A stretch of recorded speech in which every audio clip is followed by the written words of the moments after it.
بسم الله الرحمن الرحيم.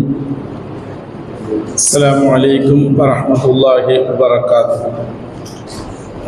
الحمد لله حمدا كثيرا طيبا مباركا فيه كما يحب ربنا ويرضى، وأشهد أن لا إله إلا الله وأشهد أن محمدا عبده ورسوله بلغ الرسالة وأدى الأمانة ونصح الأمة وتركنا على محجة بيضاء ليلها كنهارها لا يزيغ عنها إلا هالك. اللهم صل على محمد وعلى آل محمد كما صليت على إبراهيم وعلى آل إبراهيم إنك حميد مجيد. اللهم بارك على محمد وعلى آل محمد كما باركت على إبراهيم وعلى آل إبراهيم إنك حميد مجيد. يا أيها الذين آمنوا اتقوا الله حق تقاته ولا تموتن إلا وأنتم مسلمون.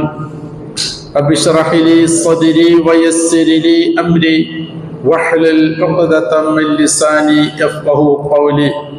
أعوذ بالله السميع العليم من الشيطان الرجيم. إنما الصدقات للفقراء والمساكين والعاملين عليها والمؤلفة قلوبهم وفي الرقاب والعارمين وفي سبيل الله وابن السبيل فريضة من الله والله عليم حكيم.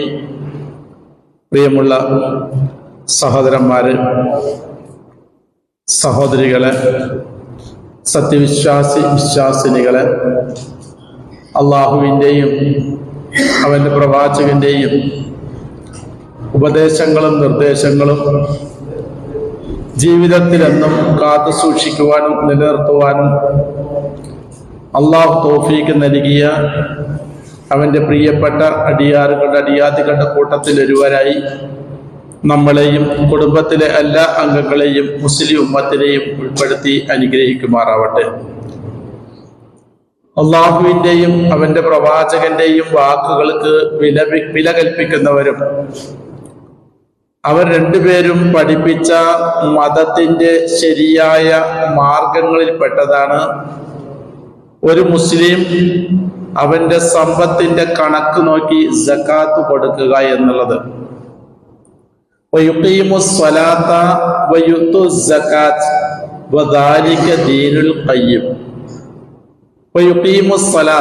അവർ നമസ്കാരം മുറപ്രകാരം കൃത്യമായി നിർവഹിക്കും. അവർ സകാത്തും കൃത്യമായി നൽകും.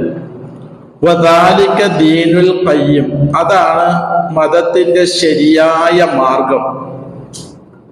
നോമ്പ് പോലെ തന്നെ എല്ലാ പ്രവാചകന്മാരുടെ ഉമ്മത്തിലും അള്ളാഹു സകാത്ത് നിർബന്ധമാക്കിയിട്ടുണ്ട് എന്ന് സൂറത്തുൽ അംബിയായിലെ 73-ാമത്തെ ആയത്ത് നമ്മളെ പഠിപ്പിക്കുന്നുണ്ട്.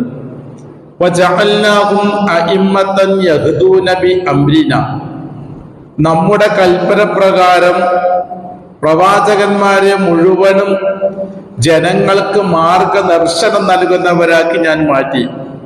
വഔഹൈനാ ഇലൈഹിം ഫിഅലൽ ഖൈറാത്ത്, എന്തൊക്കെ ഖൈറായ കാര്യങ്ങളുണ്ടോ അതൊക്കെ അവർ പ്രവർത്തിക്കണമെന്നുള്ള ബോധനവും നാം അവർക്ക് നൽകി. വഇഖാമസ് സ്വലാത്ത്, ആ ഏറ്റവും നല്ല കർമ്മങ്ങളിൽപ്പെട്ടതാണ് ഒന്ന് നമസ്കാരം നിലനിർത്തലും സകാത്ത് കൊടുക്കുക എന്നുള്ളതും. വകാനൂ ലനാ ആബിദീൻ, ആ പ്രവാചകന്മാരൊക്കെയും നമുക്ക് ഇബാദത്ത് എടുക്കുന്നവരാണ് എന്നാ പറഞ്ഞത്.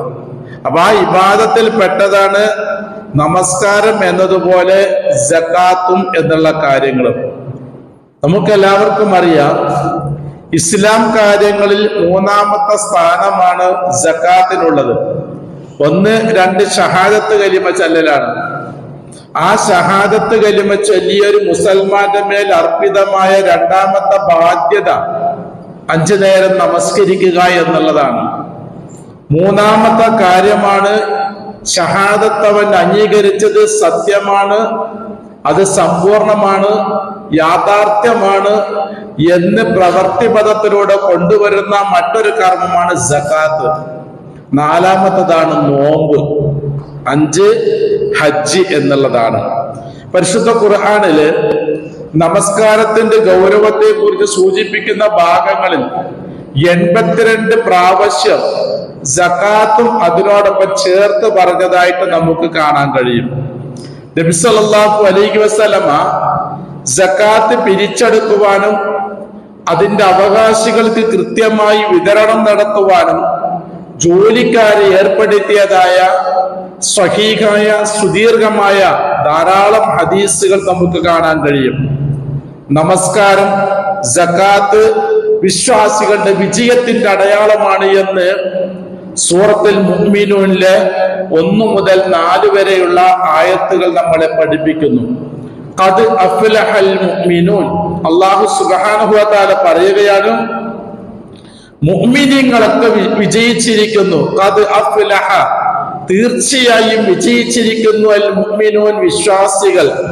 അല്ലദീന ഫീ സ്വലാത്തിഹിം ഖാശിഊൻ, ആ വിജയികളായ വിശ്വാസികളുടെ ഒന്നാമത്തെ അടയാളമാണ് അവർ നമസ്കാരത്തിൽ ഖുശൂ ഉള്ളവരായിരിക്കും, അഥവാ ഭക്തിയോടുകൂടി നിർവഹിക്കുന്നവരായിരിക്കും നമസ്കാരം.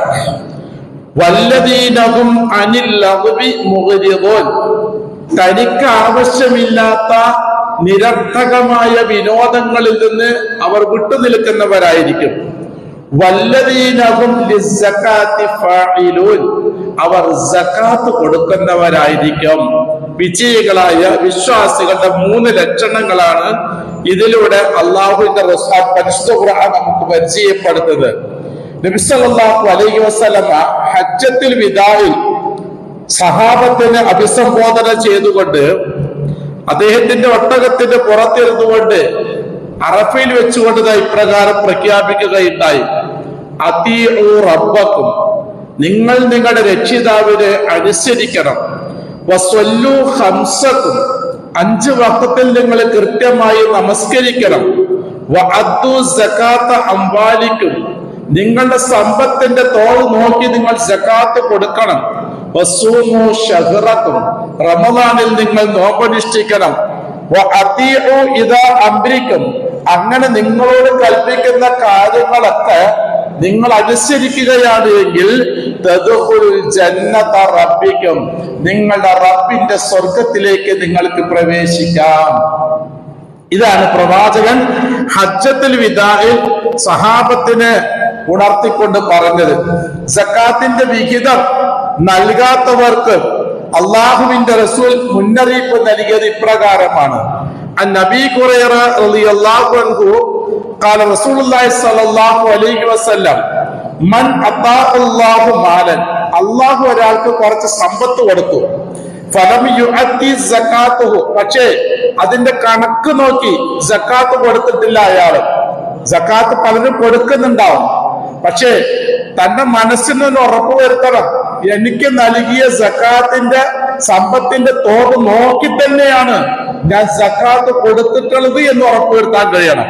ചിലപ്പോൾ നമ്മൾ കൊടുത്തത് അധികമായിരിക്കും, ചിലപ്പോൾ പറയാനും സാധ്യതയുണ്ട്.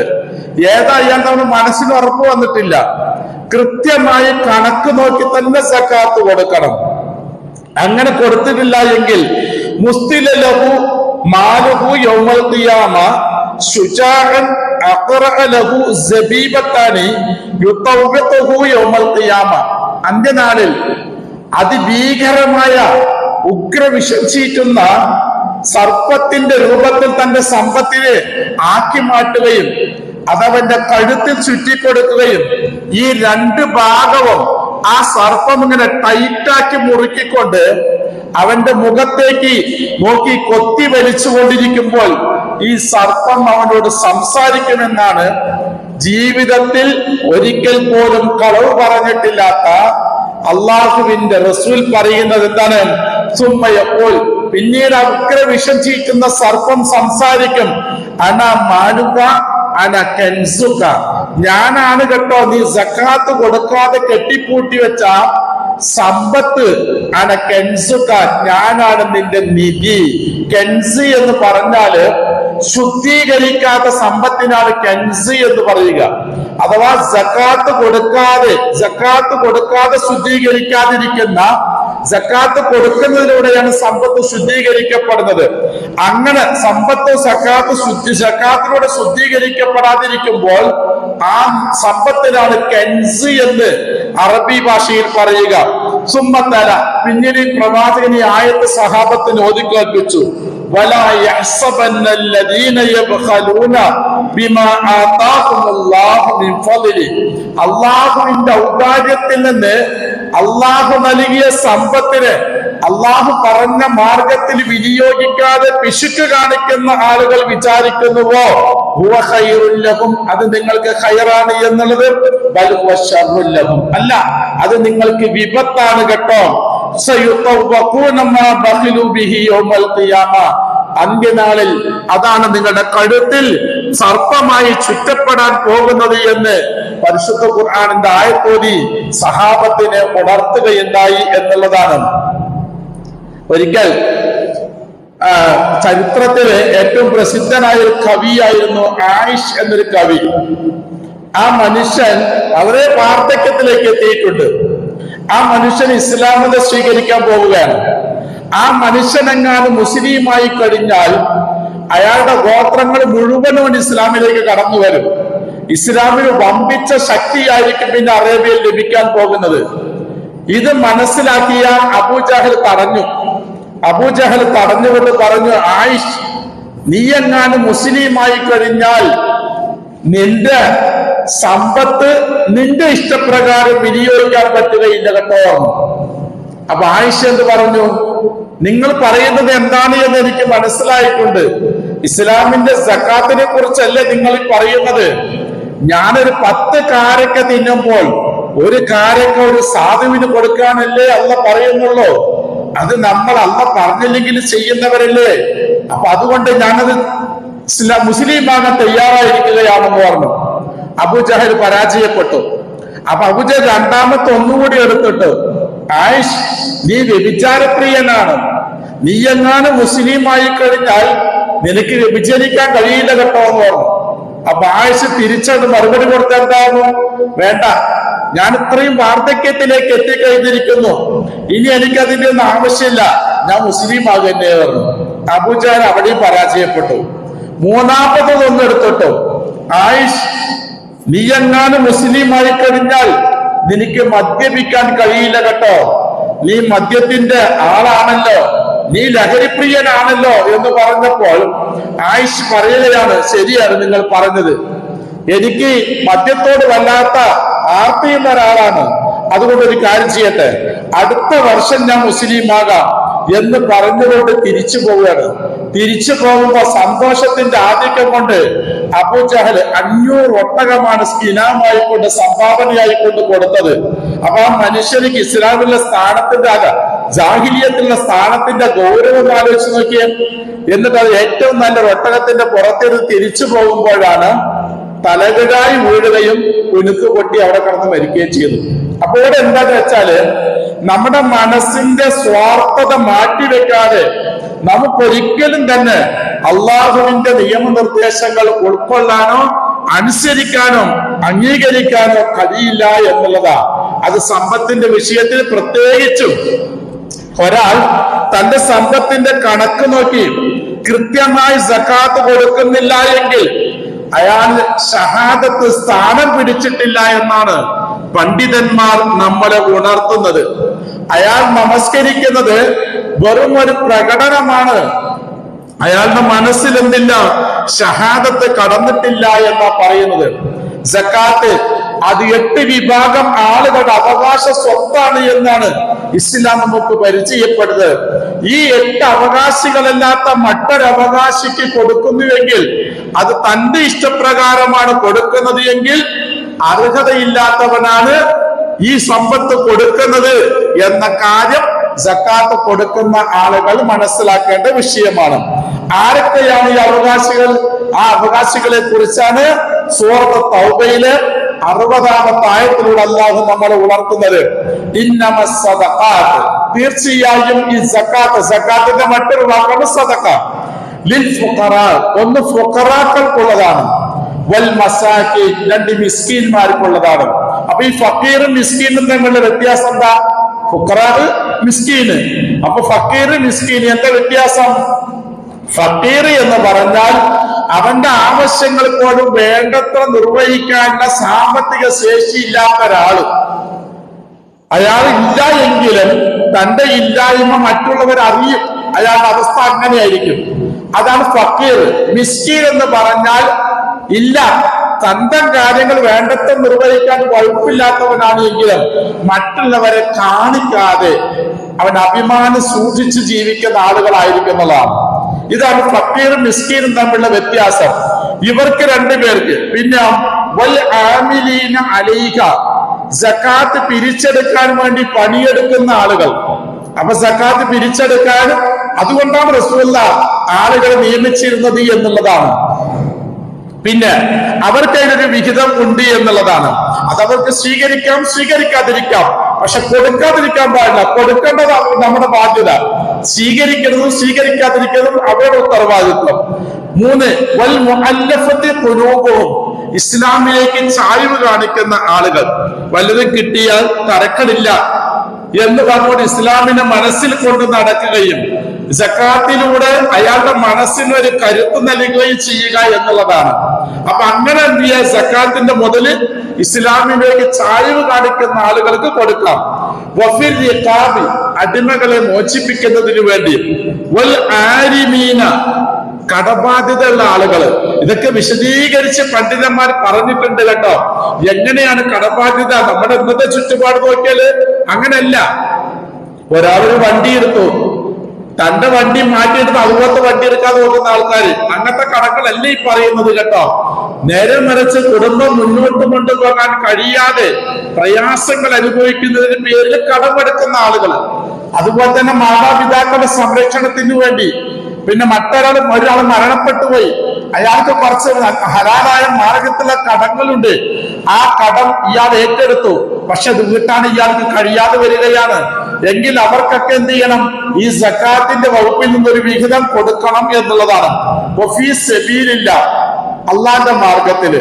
ഇതിന് ഒന്നാമതായി കൊണ്ട് പണ്ഡിതന്മാർ പറഞ്ഞിട്ടുള്ളത് യുദ്ധത്തിൽ പങ്കെടുക്കുന്ന പോരാളികൾക്ക് എന്നുള്ളതാണ്. നമ്മുടെ ഇവിടെ ഇങ്ങനെ അങ്ങനത്തെ ഒരു സംവിധാനം ഇല്ലാത്തത് കൊണ്ട് അത് അള്ളാഹുവിന്റെ മാർഗം എന്ന് പറഞ്ഞാൽ ദഅവ പ്രബോധന പ്രവർത്തനങ്ങൾക്ക്, മദ്രസകളുടെ നടത്തിപ്പിന് വേണ്ടിയിട്ട് അതിനൊക്കെ ചെലവഴിക്കാമെന്ന് പണ്ഡിതന്മാർ പറഞ്ഞിട്ടുണ്ട് എന്നുള്ളതാണ്.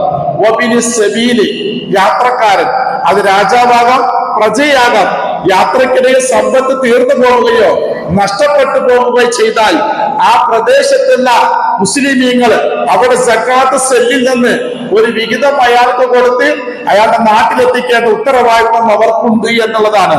എന്നിട്ട് പറയാണ് അല്ലാഹു ഫരീദത്തൻ മിനല്ലാഹ്, ഇത് അള്ളാഹുവിൽ നിന്ന് ഫറളാണ് കേട്ടോ. വല്ലാഹു അലീമുൻ ഹകീം, അള്ളാഹു നിങ്ങളുടെ ഓരോ പ്രവർത്തനങ്ങളെ കുറിച്ചും നല്ലവണ്ണം അറിയുന്നവനും അഗാധ ജ്ഞാനിയുമാണ് കേട്ടോ അള്ളാഹു എന്നുള്ളതാണ്. അപ്പൊ അവിടെ ഇവിടെ മനസ്സിലാക്കേണ്ട വേറൊരു വിഷയമുണ്ട്. ഈ ആയത്തിൽ പറയാത്ത ഒരൊറ്റ അവകാശികൾക്കും വേറെ നമ്മൾ കൊടുക്കാൻ പാടില്ല എന്നുള്ളത് പണ്ഡിതന്മാർ കർശനമായി പറയുന്നത് നമുക്ക് കാണാൻ കഴിയും എന്നുള്ളതാണ്. ഏതുപോലെ പള്ളി നിർമ്മാണത്തിന് സക്കാത്തിന്റെ വകുപ്പിൽ നിന്ന് കൊടുക്കാൻ പാടുള്ളതല്ല. പള്ളി നിർമ്മാണം എന്നുള്ളത് അത് സദക്ക ജാരിയയിൽപ്പെട്ടതാണ്.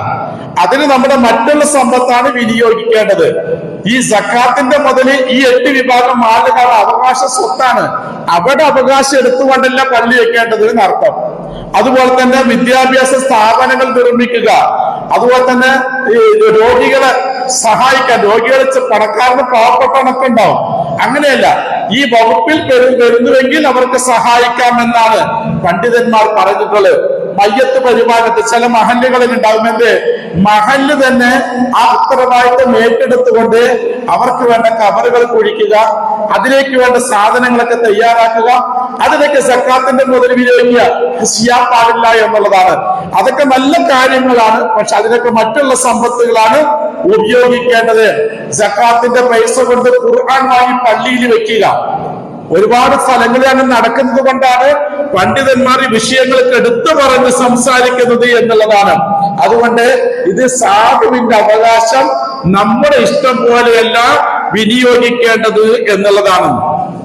അപ്പോ സദക്കജാരികളിൽ പെട്ടെന്ന് പെടുന്ന കർമ്മങ്ങൾ അത് ഇത്തരത്തിലുള്ള അവകാശികളുടെ സ്വത്തെടുത്താവാൻ പാടില്ല. അതല്ലാതെ ശുദ്ധീകരിച്ചു വെച്ച ആ സമ്പത്തിൽ നിന്നാണ് പിന്നീട് സദക്ക ചെയ്യേണ്ടത് എന്നുള്ളതാണ്. അതുപോലെ തന്നെ ഇനി സക്കാത്ത് കൊടുക്കുമ്പോൾ ശ്രദ്ധിക്കേണ്ട ഒരു വശം, ഒരു മഹലില് അവിടെ ഒരു കൂട്ടായ്മ ഉണ്ടാവും, ഒരു സെല്ല് ഉണ്ടാവും, സക്കാത്ത് സെല്ല്.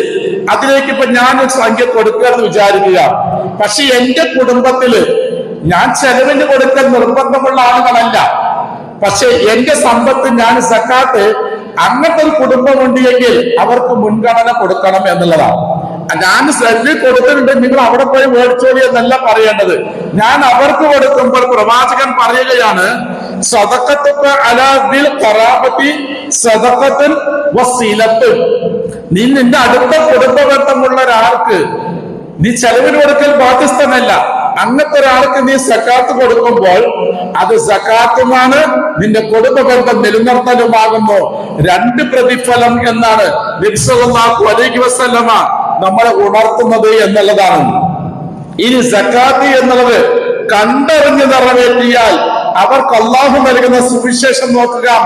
വമാ അൻഫഖതും മിൻ ശൈഇൻ ഫഹുവ യുഖ്ലിഫുഹു വഹുവ ഖൈറുർ റാസിഖീൻ. വമാ അൻഫഖതുഹു മിൻ ശൈഇൻ, നിങ്ങൾ എന്ത് തന്നെ ചെലവഴിച്ചാലും ഫഹുവ യുഖ്ലിഫുഹു, അതിന് പകരം അല്ലാഹു നിങ്ങൾക്ക് തരും കേട്ടോ. വഹുവ ഖൈറുർ റാസിഖീൻ, അവിടെ ഏറ്റവും നല്ല റിസ്ക് നൽകുന്നവനാണ്. നമ്മൾ കൊടുക്കുന്നത് 10,000 10,000 അല്ലാഹു തരുന്നത് അങ്ങനെയല്ല. അല്ലാഹു തരുന്നത് അങ്ങനെയല്ല. നമ്മുടെ മാനസിക നില നോക്കിയിട്ടാണ് അല്ലാഹു നമുക്ക് തന്നുകൊണ്ടിരിക്കുന്നത്. അല്ലാഹു തരുമ്പോ എങ്ങനെയാണ്? വഹാബ് എന്നാണ് അല്ലാഹനെ പരിചയപ്പെടുന്നത്. വഹാബ് പറഞ്ഞ എന്താ അർത്ഥം? വാരി കോരി കണക്കില്ലാതെ കൊടുക്കുന്ന ആള്, അതാണ് വഹാബ് എന്ന് പറഞ്ഞാല്. അപ്പൊ നമ്മൾ കുറച്ച് കൊടുക്കുമ്പോ അള്ളാഹു നമുക്ക് എന്നേക്കുമായിട്ടുള്ളൊരു തിരിച്ചു തരികയാണ്. മറ്റൊരായത്തിൽ പറയുകയാണ്, ലഇൻ ശകറതും ലഅസീദന്നകും. അള്ളാഹു നിങ്ങൾക്ക് നൽകിയിട്ടുള്ള ഖൈറ് നിങ്ങൾ അല്ലാഹ് ഇഷ്ടപ്പെടുന്ന മാർഗത്തിൽ വിനിയോഗിക്കുമ്പോൾ ലഅസീദന്നകും, നിങ്ങൾക്ക് വർദ്ധിപ്പിച്ചു തരിക തന്നെ ചെയ്യും എന്നാണ് പറയുന്നത്. പുറമെ മലക്കുകളുടെ പ്രാർത്ഥന അത്തരം ആളുകൾക്ക് ഉണ്ടാകുമെന്നാണ്. അബൂ ഹുറൈറയിൽ നിന്ന് ഇമാം ബുഖാരിയും മുസ്ലിം ഉദ്ധരിക്കുന്ന ഹദീസിൽ പറയുകയാണ്, മാമിൻ യൗമിൻ യുസ്ബിഹുൽ ഇബാദു ഫീഹി ഇല്ലാ മലകാനി യുൻസിലാനി ഫയഖൂൽ അഹദുഹുമാ അല്ലാഹുമ്മ അതി മുൻഫികൻ ഖലഫ വയഖൂൽ അൽ-ആഖർ അല്ലാഹുമ്മ അതി മുംസികൻ തലഫ. ഓരോ ദിവസവും 2 മലക്കുകൾ ഇറങ്ങി വരും. അതിലൊരു മലക്ക് പ്രാർത്ഥിക്കുകയാണ്, അല്ലാഹുവേ നിന്റെ മാർഗത്തിൽ ചെലവഴിക്കുന്നവർക്ക് നീ പകരം നൽകണമേ എന്ന്. മറ്റൊരു മലക്ക് പ്രാർത്ഥിക്കുകയാണ്, അല്ലാഹുവേ ചിലവഴിക്കാതെ പിടിച്ചു വെക്കുന്നവർക്ക് നീ നാശം നൽകണമേ എന്ന് മലക്കുകൾ പ്രാർത്ഥിക്കുമെന്നാണ്. ഇവിടെ ഈ ഖലഫ് എന്ന വാക്ക് പറഞ്ഞപ്പോൾ ഒരു ഓർമ്മ ഒന്നോട് സൂചിപ്പിക്കുകയാണ് സാന്ദർഭികമായിക്കൊണ്ട്. ഉമ്മു സലമയുടെ ഭർത്താവ് മരണപ്പെടുകയുണ്ടായി. അന്ന് കുട്ടികൾ ചെറുതാണ്, അവിടെ 4 കുട്ടികൾ അവർക്കുണ്ട്. ഉമ്മു സലമ അതീവ ദുഃഖിതയാണ് ഭർത്താവ് മരണപ്പെട്ടതിന്റെ പേരില്. പ്രവാചകൻ ആ വീട്ടിലേക്ക് കടന്നു ചെന്നു. പ്രവാചകൻ ആ വീട്ടിലേക്ക് കടന്നു ചെന്നപ്പോൾ കണ്ട കാഴ്ച കണ്ട് പ്രവാചകന് വല്ലാത്ത മാനസിക പ്രയാസം ഉണ്ടായി. എങ്കിലും അള്ളാഹുവിന്റെ ദൂതരാണല്ലോ, ഉമ്മു സലമയുടെ അടുക്കൽ ചെന്നുകൊണ്ട് പറഞ്ഞു, ഉമ്മു സലമ ഇപ്രകാരം പ്രാർത്ഥിക്കണം എന്ന് പറഞ്ഞു. എന്താണ്? നമ്മളൊക്കെ പ്രാർത്ഥിക്കാറുണ്ടല്ലോ, ഇന്നാ ലില്ലാഹി വ ഇന്നാ ഇലൈഹി റാജിഊൻ. അള്ളാഹുവിൽ നിന്നും വന്നു, അള്ളാഹുവിലേക്ക് തന്നെ തിരിച്ചുപോയി.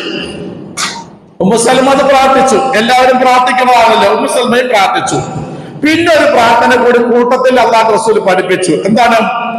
അല്ലാഹുമ്മ ഇന്നാ ലില്ലാഹി വ ഇന്നാ ഇലൈഹി റാജിഊൻ.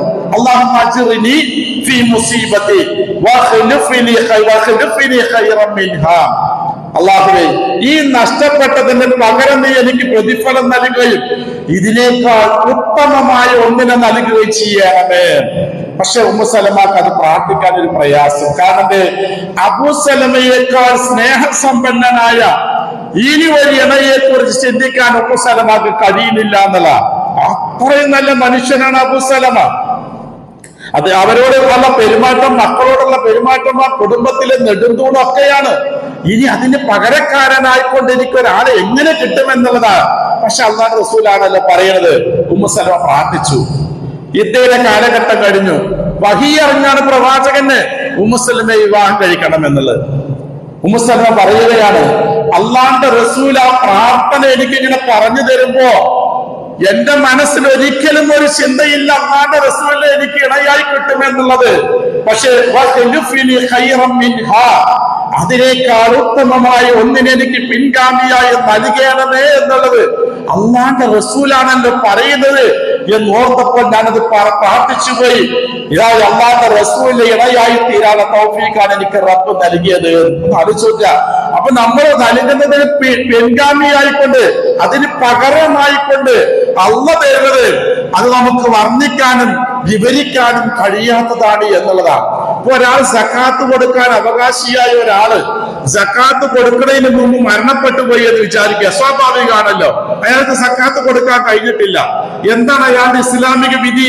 പണ്ഡിതന്മാർ പറയുകയാണ്, അയാളുടെ സമ്പത്ത് ഓഹരി വെക്കുന്നതിന് മുമ്പ്, അനന്തരാവകാശികൾ ഓഹരി വെച്ചെടുക്കുന്നതിന് മുമ്പ് ആ വാപ്പാന്റെ അല്ലെങ്കിൽ അമ്മാന്റെ കടബാധ്യത ഉണ്ടെങ്കിൽ അത് ആദ്യം കൊടുത്തു പോട്ടണം. സക്കാത്ത് ആദ്യം കൊടുത്തിട്ട് ഓഹരി വെക്കാൻ പാടുള്ളൂ എന്നാ. ഇന്ന് അതിനെക്കുറിച്ച് ചിന്തിക്കുന്ന എത്ര മക്കൾ ഉണ്ടാകുന്ന ആലോചിച്ച് നോക്കുക. ഇപ്പൊ ഈ അടുത്ത് നടന്നൊരു സംഭവം, സ്ഥലമൊന്നും ഞാൻ പറയില്ല.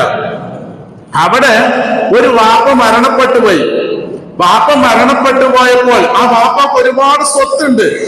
5-6 മക്കളുണ്ട്, പെൺമക്കള്, 2 ആൺമക്കളുണ്ട്. വാപ്പ മരണപ്പെട്ടു. അതുവരെ കുടുംബത്തിന് ഒരു പ്രശ്നം ഉണ്ടായിരുന്നില്ല.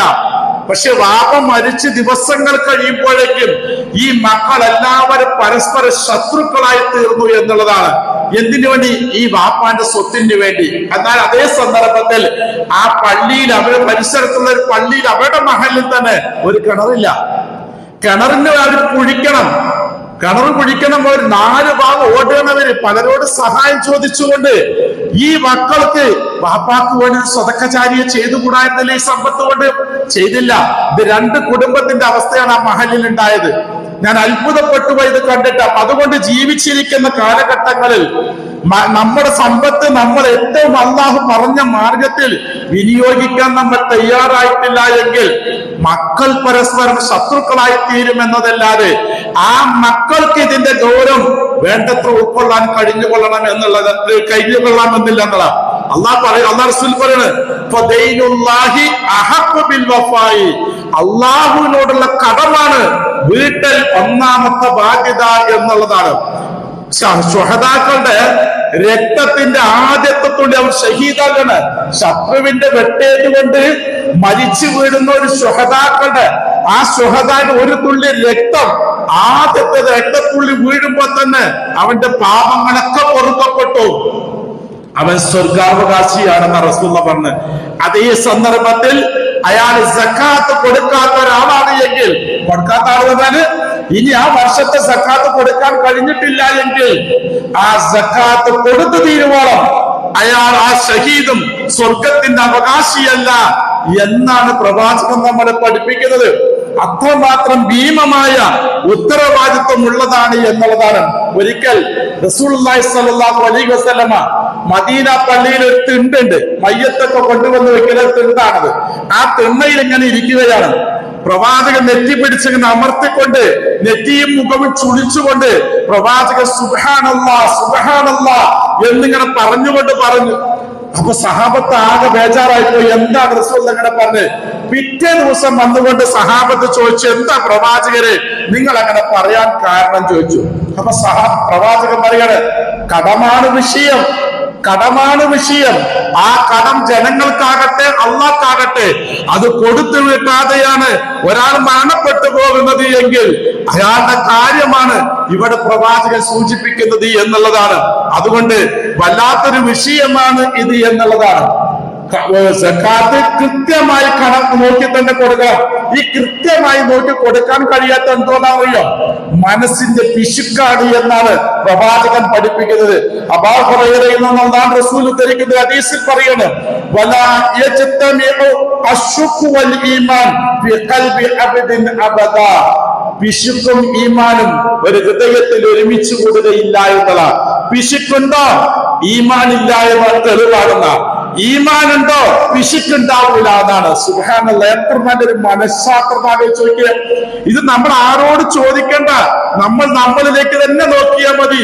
എനിക്ക് പിശുക്കുന്ന സ്വഭാവമുണ്ടോ? എങ്കിൽ എന്റെ അടുത്ത് ഈമാനില്ല, ഞാൻ ഈമാനിന്റെ വേഷം കെട്ടി നടക്കൽ മാത്രമാണ് എന്നർത്ഥം. മറിച്ച് എന്റെ അടുക്കൽ പിശുക്കില്ല, ഈമാനുണ്ട് എന്ന് ഉറപ്പിച്ചു കൊള്ളുക എന്നുള്ളതാണ്. എന്നിട്ട് പ്രവാചകൻ പറയുകയാണ്, ഇമാം മുസ്ലിം ഉദ്ധരിച്ച ഹദീസാണ്,